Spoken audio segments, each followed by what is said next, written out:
परमार्थ फार लाख मोल, सोन्यासारखी धन आहे परमार्थ, म्हणजे सोन्याचा पुरं साठा आहे.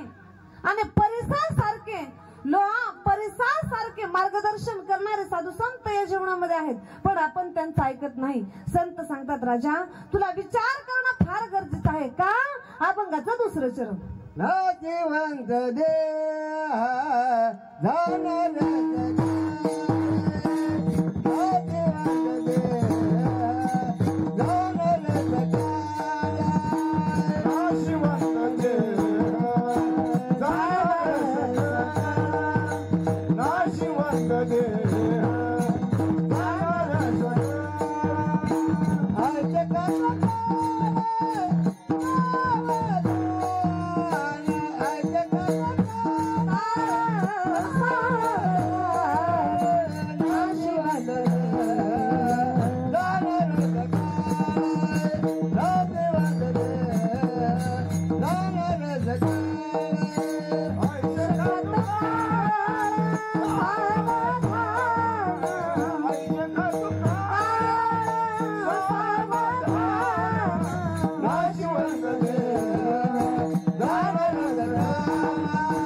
माणसं म्हणतात, महाराज अहो काय आम्ही सावधच झालो नाही, आम्ही काही सुधारलो नाही.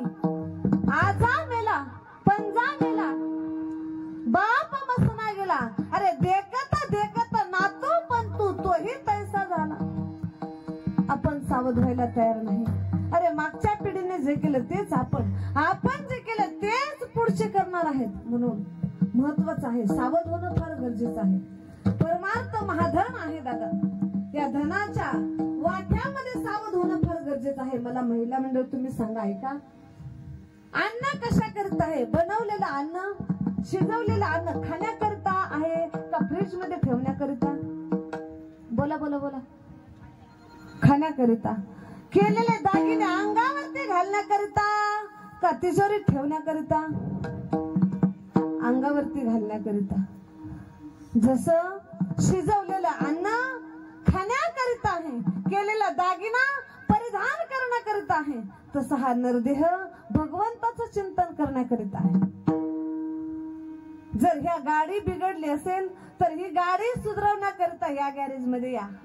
100% गाडी सुधारल्याशिवाय राहणार नाही. जर तुम्ही गॅरेज वाला तुमचा जर चुकीचा असेल तर कुठला नट कुठं जोडेल आणि कुठं लावेल सांगता येणार नाही. म्हणून योग्य मार्गावर जायचं असेल तर मार्गदर्शक योग्य असावा, निर्णय घेणारा माणूस चांगला असावा, जीवन जगत असताना सावधगिरीने जीवन जगावं. कारण का दादा, हा संसार असा आहे. ज्ञानोबा सांगतात, लटिका व्यवहार सार हरी वाया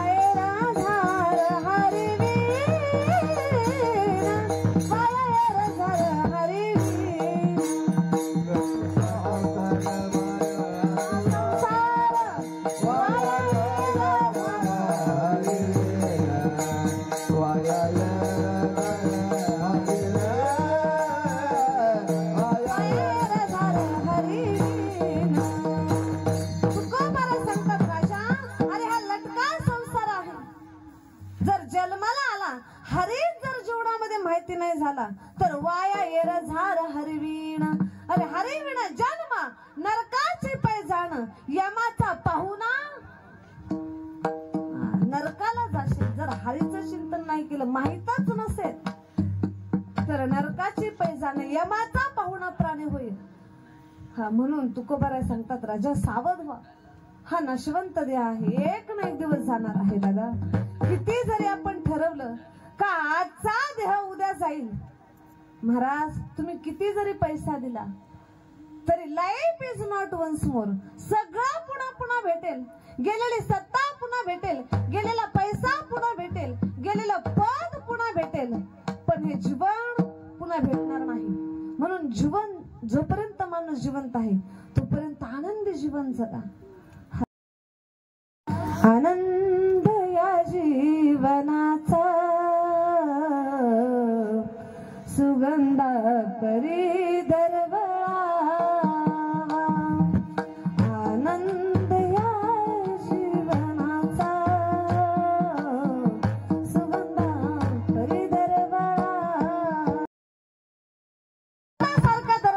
पाहिजे.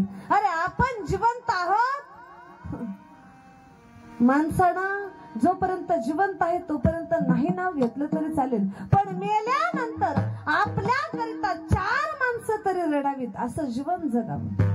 मेल्यानंतर आपल्याकरिता 4 माणसांच्या तोंडामध्ये आपलं नाव यावं असं तरी सुंदर जीवन असावं. नाहीतर काय काय बघा ठिकाणी पाहुणे बघा गेले का वाट बघायला लागते, महाराज गेले का आहेत. पाहुणे सांगतात अजून काय जायला तयार.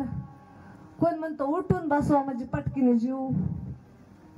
फार दुर्दशा आहे जीव जाण्याची. जर चांगलं मरण यावं असं वाटत असेल तर त्याकरिता अगोदर सावध होणं गरजेचं आहे. अगोदर संत समागमी संतांच्या सानिध्यामध्ये येणं गरजेचं आहे. आणि तुम्हाला जर वाटत असेल आपलाही शेवट असाच गोड व्हावा, आपलाही शेवट एवढ्याच परीने गोड व्हावा, तर एक गोष्ट करा, सगळ्यांनी हातवरती करा. सुंदर असं सगळ्यांनी भजन करा हातवर. पुरुष मंडळ बांगड्यावाले विठोबा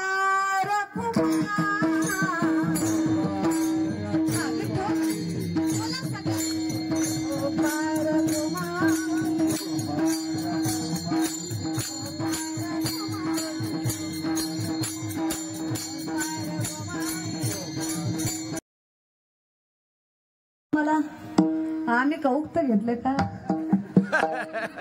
तुम्ही म्हणता रान बटाईने घेताना आम्हाला खुरपायला लावता का? तुमच्या हिताच आहे का? हातवरती एकदा अजून विठ्ठल माझा माझा माझा माझा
आहे दादा.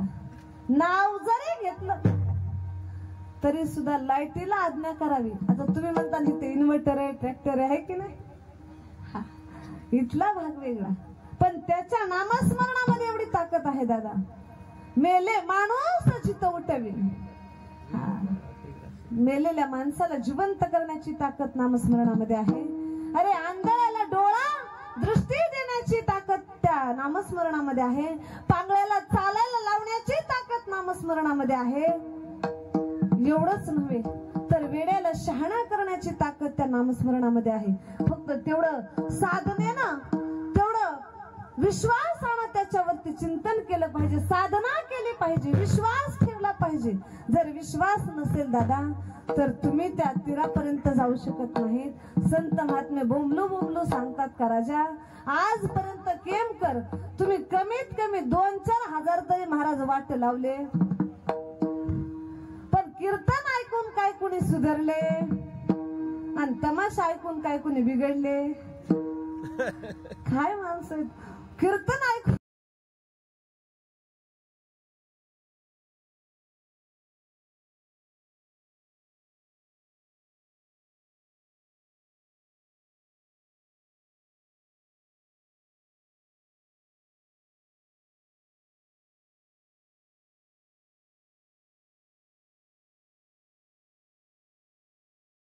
एकदा जरा जवळ येऊन ह्या जाळ्यात येऊन बघ, मग कळेल किंमत काय आहे. ज्याला किंमत आहे, ज्याला, म्हणून मी मगाशी सांगून गेले तुम्हाला का जोपर्यंत आहे तोपर्यंत किंमत कळत नाही, पण संकट आलं का नामस्मरणाची किंमत कळते, साधनेची किंमत कळते. म्हणून तर माणसं मोठा साप दिसला की राम राम राम राम राम, मोठा साप दिसल्या सुद्धा घे ना संसारातल्या बायकांची पोरांची नावं, बघू तो काय करतो. संकट आल्यावर देव असतोच. ज्यावेळेस माणसाला कुणी नसतं त्यावेळेस आपल्याला देव सावध करणार असतो. म्हणून सावध व्हा, हा नशवंत देव आहे, एक ना एक दिवस जाणार आहे. म्हणून राजा काय कर तर संतांच्या सानिध्यामध्ये राहा, तेच तुला ह्या तीरावून त्या तीराला नेऊ शकतील. नातेवाईक नाही. बघा कबीर बाबा म्हटलास तरी शेवटच्या क्षणी मात्र तुझा कोणी नाही हे मी तुला सांगून देतो. ऐक. कसमे वादे प्यार वफा सब बातें है बातों का क्या, कसमे वादे प्यार वफा सब नाते हैं नातों का क्या, कोई किसी का नहीं है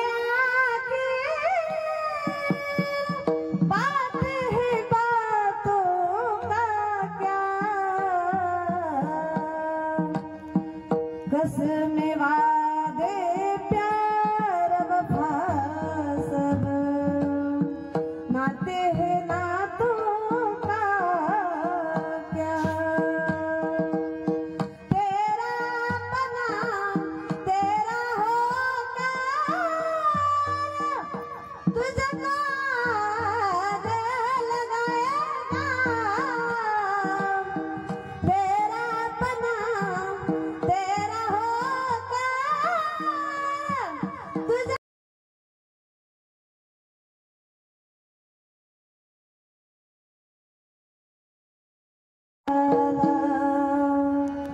मिठी में मिल जाएगा, कसमे वादे प्यार वफा सब बातें है बातों का क्या. कबीर बाबा सांगतात राजा ज्या वेळेस तुझ्यावरती अंत्यसंस्कार करण्याची वेळ येते त्यावेळेस मला सांगा, पाहुणे मंडळी अग्नी लावतात का? तुम्ही जाता का नाही कुणाच्या अंत्यविधीला? अग्निदान कोण देता? स्वतःचा मुलगा. मला सांगा, अरे जर स्वतःचा मुलगा अग्निदान देत असेल, नाही पेटलं तर पेट्रोल वतून जाळतात, तसं नाही पेटलं तर तूप टाकून जाळतात, पण त्याला जाळतात. कितीही प्रेम असू द्या. अरे स्वतःचा मुलगा अग्निडाग देतो, स्वतःचा मुलगा शेवटी कामी येत नाही. स्वतःची पत्नी उंबऱ्यापर्यंत येते, पै पाहुणे स्मशानापर्यंत येतात, मुलगा अग्निडाग देण्यापर्यंत येतो. पण एकमेव असा राजा आहे गड्या, एकमेव असा देव आहे का तो शेवटपर्यंत तुका म्हणे तुझं सोडाविना कोणी, एका चक्र पाणी वाचून या. ह्या मृत्यूच्या जाळ्यातून जर सोडवणारा कोण असेल तर तो आहे. म्हणून त्याच्या सानिध्यामध्ये राहा. तुकोबरा अभंगाच्या 3ऱ्या चरणामध्ये सांगतात, संत समागमे धराव्यावरी, संत समागमे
करावी तातडी परमार्थाची नशिवंत देह जाणार सकळ आयुष्य खातो काळ सावधान. सगळ्यात महत्वाचा आणि मोलाचा शब्द आहे दादानो, सावधान व्हा. सगळ्या गोष्टीपासून सावधान व्हा. हे जीवनात मुक्त व्हायचं असेल तर तुम्हाला सावध होणं गरजेचं आहे. बऱ्याच माणसांना म्हणलं ना महाराज अहो चला दिंडीला, माणसं म्हणतात महाराज पोराचं लग्न होऊ द्या मग दिंडीला आलोच. पोराचं लग्न झालं अहो चला दिंडीला, नातू सांभाळू द्या मग दिंडीला आलो. राजा पोराच्या लग्नामध्ये नातवांना सांभाळण्यामध्ये आयुष्य निघून जात, सगळं आयुष्य संपून जात, तरी परमार्थ करायला संसारामध्ये वेळ भेटणार नाही. संसार हा मनाने होत असतो, मनाने होत असतो, पण परमार्थ तातडीने करावा लागतो. म्हणून करावी तातडी परमार्थाची, परमार्थाची तातडी करणं फार गरजेचं आहे. म्हणून जीवन जगत असताना ऐका, जीवनामध्ये खरा परमार्थ हा 10 मिनिटं लक्ष द्या. आपल्याकडे अजून 10 मिनिटं वेळ आहे. बरोबर 12 वाजून 10 मिनिटांनी फुलं टाकायची आहेत. 10 मिनिटं लक्ष द्या. संपूर्ण कीर्तनाचा देवराची कारण का एक तर आम्ही आलो टायमिंगला, पण आम्हालाही 10 वाजून 10 मिनिटं म्हणजे 10:15 वाजले होते. त्यात टाळकरी माळकरी सगळे कामाचे दिवस असल्यामुळे सगळ्यांना यायला उशीर झाला. असो तरी सुद्धा सगळ्यांनी अगदी अनमोल साथ देऊन कार्यक्रमाची आपल्या पुष्पवृष्टीची शोभा वाढवली, त्याबद्दल सगळ्यांचे धन्यवाद. आणि मी हात जोडून माफी मागते का वेळ जरी कमी असला तरी आजची भरवणूक कधीतरी आपण मी पुन्हा येईल. आणि हा आल्याशिवाय नाही. आता आमचं सरकार गेलं म्हणायचं, शिंदे सरकार आहे की नाही, आम्ही शिंदेत माहेरचे, आमचं सरकार होतं आम्ही लय मजा केली आहे की नाही. अजून हे सरकार आमचं, फक्त माणूस बदलला.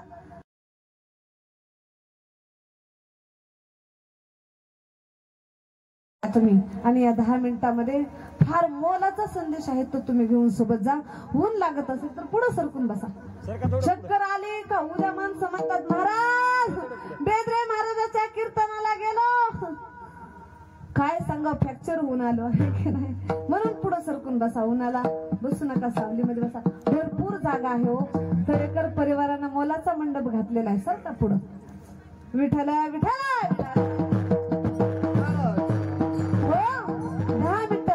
महत्वाचे आहेत ज्या आपल्यातून आज निघून गेल्या, यांना जाऊन आज 1 वर्ष पूर्ण झालं. बघा मी मगाशीच तुम्हाला सांगितलं का माणूस माणसातून निघून गेला, माणूस जोपर्यंत माणसामध्ये आहे तोपर्यंत माणसाला त्रास देतो.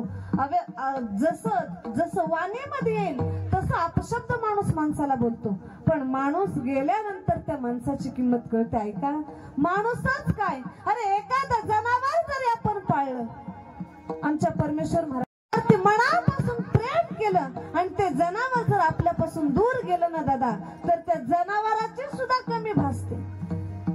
एवढा मुक्या प्राण्याला जीव लावल्यानंतर त्रास होतो. मग आज आपल्यातून माणूस निघून गेलेला आहे. बघा एकमेव अशी गोष्ट आहे गड्या, सगळं काही पुन्हा दिसतं. वस्त्र निघून गेले तर वस्त्र पुन्हा भेटेल. सगळ्या गोष्टी आपल्याला पुन्हा पुन्हा पुन्हा पुन्हा पुन्हा पुन्हा दिसणाऱ्या आहेत, पण हा देह पुन्हा दिसणारा नाही. कशी देण आहे भगवंताची बघा. एकदा हा देह गेला, सगळं पुन्हा भेटेल, सगळं पुन्हा दिसेल, पण हा जीव एकदा का शरीर सोडून जीव गेला, हे शरीर एकदा आत्मा सोडून गेला का हे शरीर पुन्हा दिसणार नाही. म्हणून दादानो ह्या चमड्यावरती नका प्रेम करू गड्या, पण ह्याच्यातल्या आत्म्यावरती प्रेम करा. चमडा काय हो, 10 महिने 20 वर्ष 40 वर्ष 50 वर्ष टिकणारं चमडं आहे. आणि हे चमडं एकदा थकलं का याच्यावरती कोणी प्रेम करत नाही, पण याच्यातल्या आत्म्यावरती प्रेम करा. कारण आतमध्ये जो आहे, आत्मा हा भगवंत आहे, त्याच्यावरती प्रेम करा. आणि सगळ्यात महत्वाचा मोलाचा संदेश म्हणजे आई वडिलांवरती प्रेम करा. खरा परमार्थ हा आहे. देवळातल्या देवाला दर्शन घ्या किंवा नका घेऊ, गळ्यात माळ घाला किंवा नका घालू, गड्या माळ घाला असं म्हणणारच नाही, पण तुम्ही जिवंत लक्ष्मीनारायणाची जर पूजा केली ना दादा, तुम्हाला कुठल्याच तीर्थाला जायची गरज नाही. न लगते सायस जावे मनांतर सुखी येतो घरा नारायण. जर भगवंत तुम्हाला भेटावा असं वाटत असेल तर घरामध्ये 2 जिवंत आई वडील आहेत, 2 जिवंत दैवत आहेत. लक्ष्मी सारखी माय आणि नारायणासारखा आपला बाप आहे, त्यांची सेवा करा. तुम्हाला कुठल्या तीर्थाला जायची गरज नाही. तुका म्हणे मायबाप अवघे देवाचे स्वरूप. अरे ज्याच्यासाठी अख्खं विश्व निर्माण झालं, ज्या माता पित्याची सेवा करत होता भक्त पुंडलिक, अरे सेवेचं फळ म्हणून 1 दिवस नाही, 2 दिवस नाही, 1 तास नाही, तर योग्य 28 विठेवरी उभा आणि वामांगे रकुमाई दिसे दिव्य शोभा. पुंडलिकाच्या भेटी परब्रह्म आले गा, चरणी बाहे भीमा उद्धरी जगा. अरे जिने जगाचा उद्धार केला, ज्या विश्वाचा विश्वव्यापक त्या पंढरपुरामध्ये आला. कुठं ती द्वारका, कुठं ती काशी आणि कुठं पंढरपूर. पण आईवडिलांची सेवा कोणीतरी करतय, याच्याकरता ब्रह्मांडाचा धनी, विश्वाचा मालक, पंढरीचा मालक पंढरपुरामध्ये आला. एवढी आईवडिलांच्या चरणाची सेवा करण्यामध्ये ताकद आहे. मी तुम्हाला सांगेल, देवाऱ्यातले देवाच्या पाया पडू नका, पण रोज जर आईचं दर्शन, 1 वेळा जर आईचं दर्शन घेतलं तरी तुम्हाला देवाऱ्यातले सगळे देव भेटायला आल्याशिवाय राहणार नाहीत. नका दगडाच्या मूर्तीची पूजा करू. तुम्ही जर जिवंत मूर्तीची पूजा केली तर दगडातला देव, त्याला सुद्धा पाजर फुटून तो बाहेर आल्याशिवाय राहणार नाही. एवढी ताकद. माणसानं माणसातला देव ओळखावं, माणसातला देव ओळखा, जनावरातला देव ओळखा. कारण का आज घरामध्ये माय, गोठ्यामध्ये गाय. अरे गोठ्यातल्या गाईला काही किंमत राहिली नाही, घरातल्या माईला काही किंमत राहिली नाही, अंगणातल्या तुळशीला काही किंमत राहिली नाही, मंदिरावरच्या कळसाला काही किंमत राहिली नाही. का तर माणसं म्हणतात महाराज कलियुग आहे, या कलियुगाचं वारं असं आहे का, या कलियुगाचं वार कसं उलटच वाहतय सार. काय सांगू तुम्हा दादानो, सारे बिघडून गेले पोर. पुढे जाऊन सांगतात, अरे भजन कीर्तनाला कोणी मानना,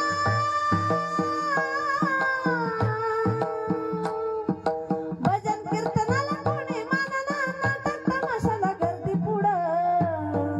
पाहता पाहता धर्म बुडन, कठीण काळ आला पुढं. पाहता पाहता धर्म बुडन, कठीण काळ आला पुढं.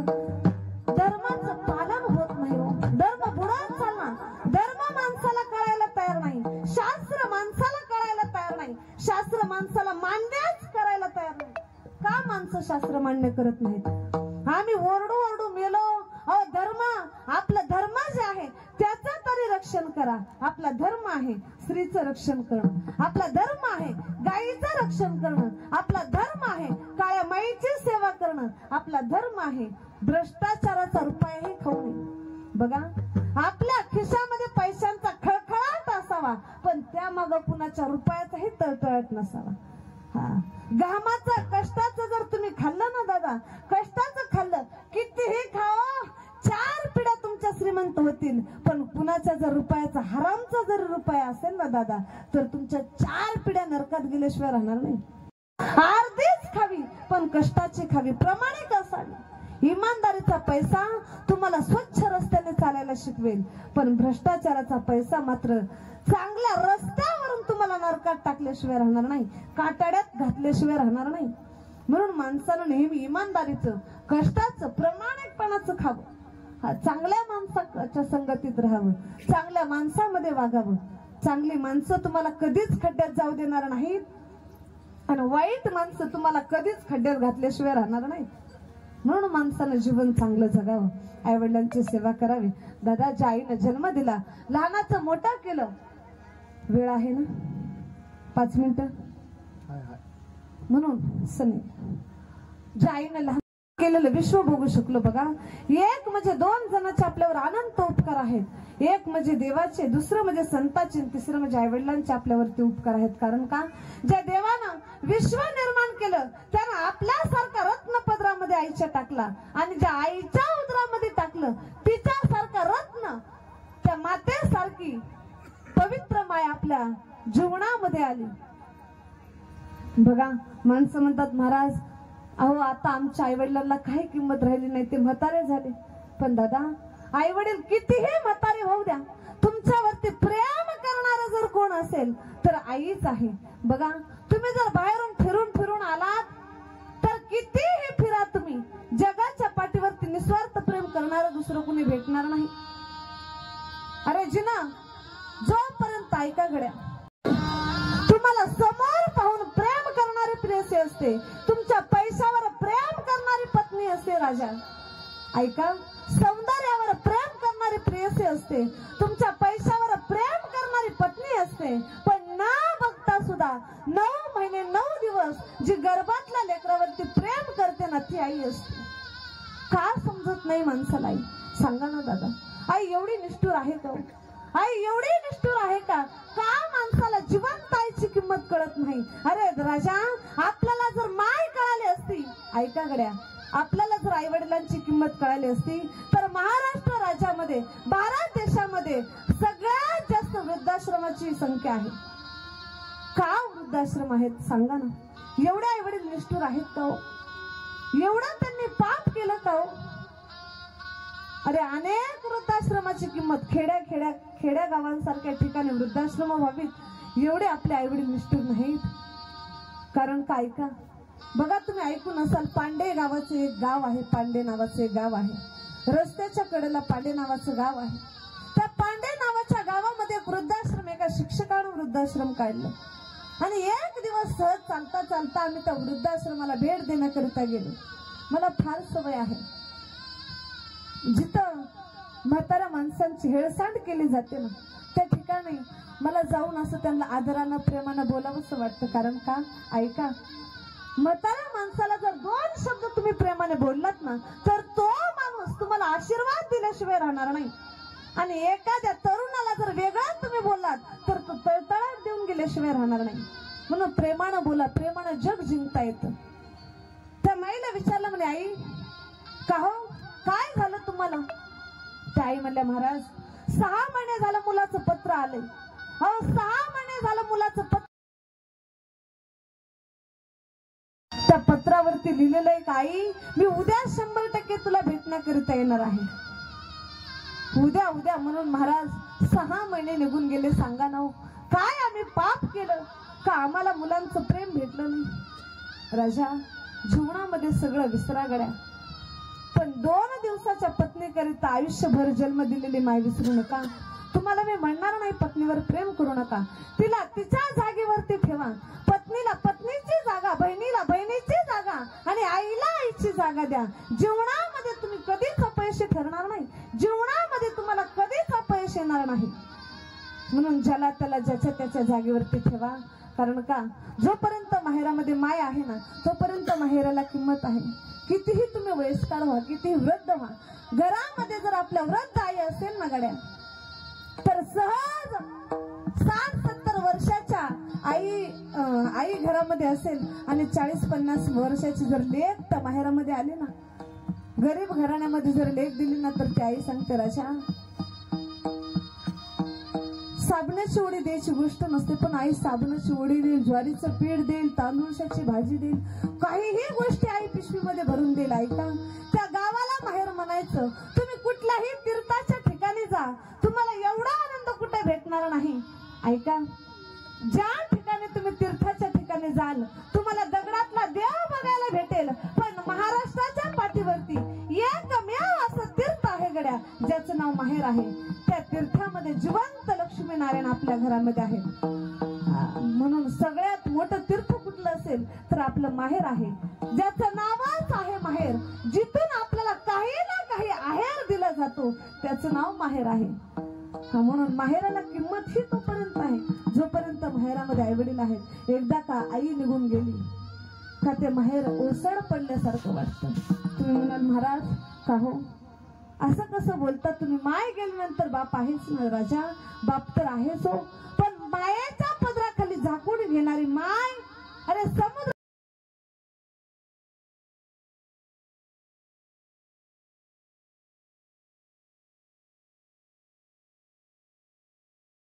संदेश आहे. तुम्ही तुमच्या मुलांना काही द्या नका देऊ, त्याबद्दल मी काही बोलणार नाही, पण एक करा गड्या, जिवंत जोपर्यंत माणूस जिवंत आहे, ऐका, माणसानं खाण्याचं ताट दुसऱ्याला दान करावं, पण बसलेला पाठ कधी दुसऱ्याला दान करू नका. कारण काही कलियुग आहे. कधी वेळ निघून जाईल, कधी वेळ बदलेल सांगता येत नाही. अरे अंगठा धरून झोपेमध्ये सह्या करून घेणारे आज मुलं आहेत. अरे झोपेमध्ये मारून टाकून आईबापाचे अंगठे घेणारे आज मुलं आहेत. म्हणून मायबाप तुम्ही मुलीला द्या नका देऊ त्याबद्दल मी बोलणार नाही, पण जोपर्यंत तुम्ही जिवंत आहात अर्धा तरी गुंठा तुमच्या नावावरती असावा, 10 तरी हजार तुमच्या खात्यावरती असावेत. कारण का तोच शेवटी जीवनाचा आधार बनतो. पैसा एवढाही महत्वाचा नाही, पण पैसा एवढाही कमी नाही का त्याला किंमत राहणार नाही. दादा सब पैसों का भाई, दिल का साथी कोई नहीं. हा सगळे पैशावरती प्रेम करतात. म्हणून आई वडिलांची सेवा करा. झालेली सेवा माझ्या आई गंगूबाई यांच्या चरणी सेवा समर्पित करते.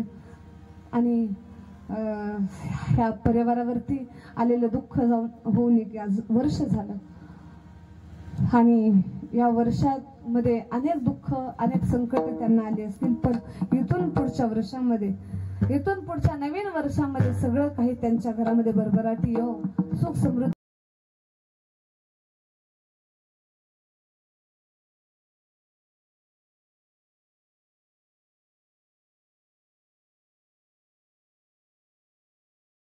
बघून बोलता का अशातला अजिबात भाग नाही.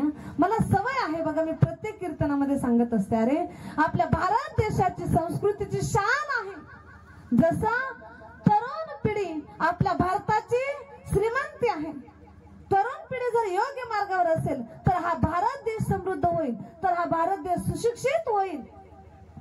जसं गोठ्यामध्ये गाय असणं फार गरजेचं आहे. आता जर्सी किती बी एक गाय 40-40 लिटर दूध देते. आमच्या इकडे एक जणाने किती 3.5 का 4 लाखाची म्हैस आणली.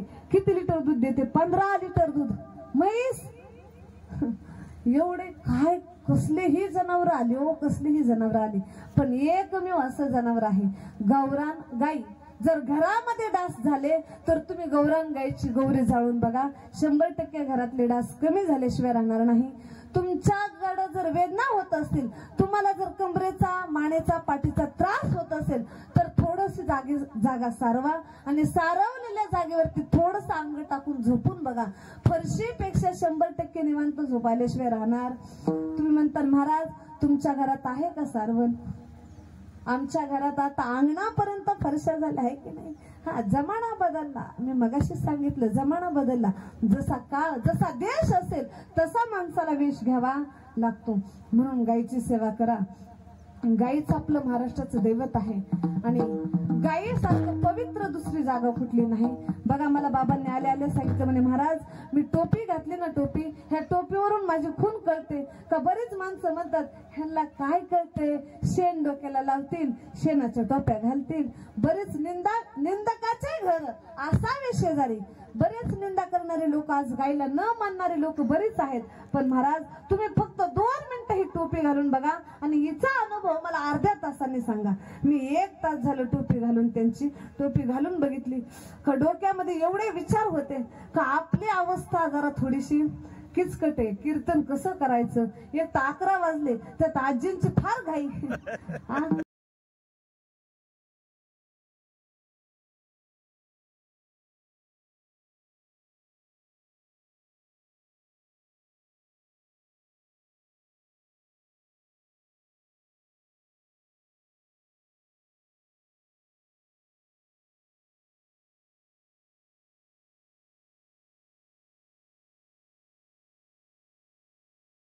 समर्पित करून, माझ्या माऊलींच्या चरणी सेवा समर्पित करून, माझ्या यशोदामाईच्या चरणी सेवा समर्पित करून, माझे वडील हरिभक्त पारायण माझे अण्णा, जरी ज्यांनी मला लहानाचं मोठं केलं असलं तरी मी प्रत्येक कीर्तनातून माझ्या वडिलांचं नाव घेत असते. कुठल्याही संस्थेमध्ये न जाता, कुठल्याही आळंदी पंढरपूर सारख्या ठिकाणी न जाता, माझ्या वडिलांची मिरासी गा देवा तुझी चरण सेवा पांडुरंगा. माझ्या वडिलांना माझ्यावरती असे संस्कार दिले, ऐका, असे संस्कार दिले, असं धन मला दिलं का कितीही मोठा चोरटा चोरी करायला आला तर या धनाची चोरी होऊ शकत नाही. महापूर आला तरी धन वाहून जाऊ शकत नाही. कितीही मोठा आग्नेय लागला तर या धनाला आग्नेय लागू शकत नाही. असं महाधन मला दिलं का ज्या धनानं 4 माणसात उठण्याची नाही तर 4 माणसामध्ये बसण्याची बोलण्याची किंमत दिली, बसण्याची ताकद दिली. एवढी ताकद त्या नामस्मरणामध्ये संस्कारामध्ये आहे. म्हणून द्यायचाच असेल तर संस्कार हाच खरा दागिना आहे. तुम्ही 10 तोळे 20 तोळे कमवून ठेवू नका, माड्यावर माड्या बंगल्यावर बंगले कमवून ठेवू नका. असा हिरा जन्माला घाला, असा हिरा जन्माला घाला की जेणेकरून नाही काही झालं तरी आपल्यापेक्षा चांगली पिढी सुसंस्कृत कशी जन्माला येईल असं एवढंच लक्षात ठेवा आणि आपल्या मुलांवरती चांगले संस्कार घाला. हाच खरा दागिना आहे. म्हणून झालेली सेवा माझे वडील आमच्या अण्णा असतील त्यांच्या शिरणी सेवा समर्पित करून सगळ्यात महत्वाचं जरी दिलं वडिलांनी असलं तरी जोपासण्याचं कार्य आहे की नाही. रोपटे जरी लावलं आपण तरी नाही खतपाणी घातल्यावर ज्वारी तुम्ही पेरली नाही बघाय गेल्या ज्वारी किती वर्षात काढाय गेलं भलं मोठं पीक येईल. पीक येऊ शकत नाही, तिला खत घालावं लागेल, पाणी घालावं लागेल. म्हणून जरी वडिलांना देण्याचं कार्य केलं, लावण्याचं कार्य केलं तरी पुढं जोपासण्याचं कार्य मात्र आमचे अमोल महाराज रामायणाचार्य आमचे हरिभक्त पारायण अमोल महाराज यांनी केलं. फार मला बरेच जण म्हणतात महाराज तुमचं काहीतरी अगोदरच्या जन्माचं पुण्य असावं आहे की नाही. परमेश्वर बाबा आल्याच म्हणले तुमचं अगोदरच्या जन्माचं काहीतरी पुण्य असावं म्हणून तुम्हाला अमोल महाराजांसारखे भेटले. मी म्हणलं त्यांचं नाही पण माझं सुद्धा काहीतरी पुण्यच का नाही माझ्यासारखी त्यांना हाय की नाही. तर अहो कर कसे संगती दुःख उदंड भजिती, ज्याची बायको बेकार त्याला विचारा.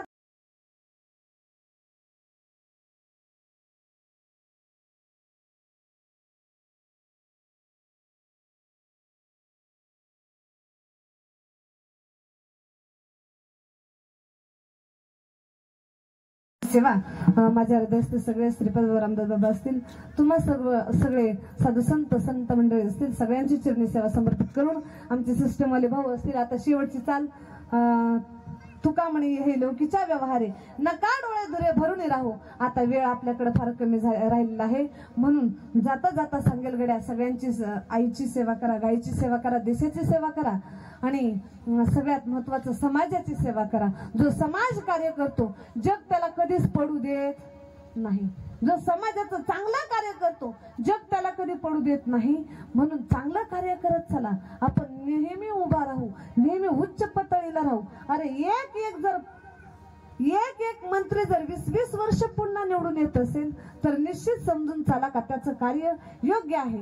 एखादा काही आहे की नाही. म्हणून चांगलं कार्य करा. म्हणून झालेली सेवा पुन्हा एकदा आमचे सगळे टाळकरी मंडळी आले त्याबद्दल त्यांचे धन्यवाद. सगळ्यांच्या चरणी सेवा समर्पित करून सेवेला इथंच पूर्णविराम. ज्ञानेश्वरा मावली ज्ञानराज मावली उभा राहा, सगळं उभा राहा. ज्ञानेश्वरा मावली ज्ञानराज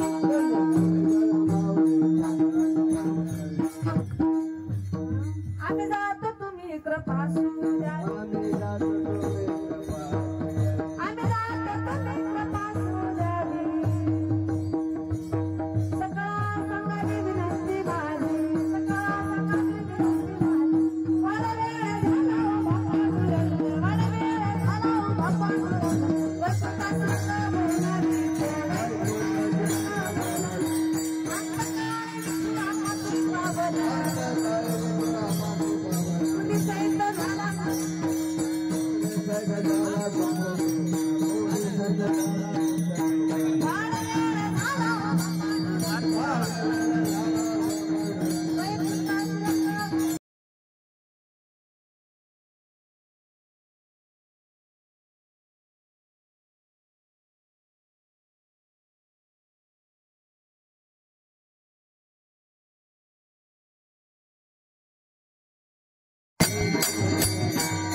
अखंड प्रेमाचा कलर पंढरचा वार करी पंढरचा वार करी वारच कोण अकल पैसे हवे माझा सगळा हरचा नासा कल्पनेची बाधा नमो काही सत्य मंडळ सुखी असो मला बरा जसा माझा विष्णू दसा भाविकासे मामावळता सर्व मला विचारू दान पांडुरंगा मागते ते जाजे देशनंतर पांडुरंगा या संतांची निरविलीच मज देई अनेक तुझे काय मागू देवा तुका म्हणे आता उदार तू होई मज ठेवी पायी संतांची या संतांची निरविलीच मज देई अनेक तुझे काय मागू देवा तुका म्हणे आता उदार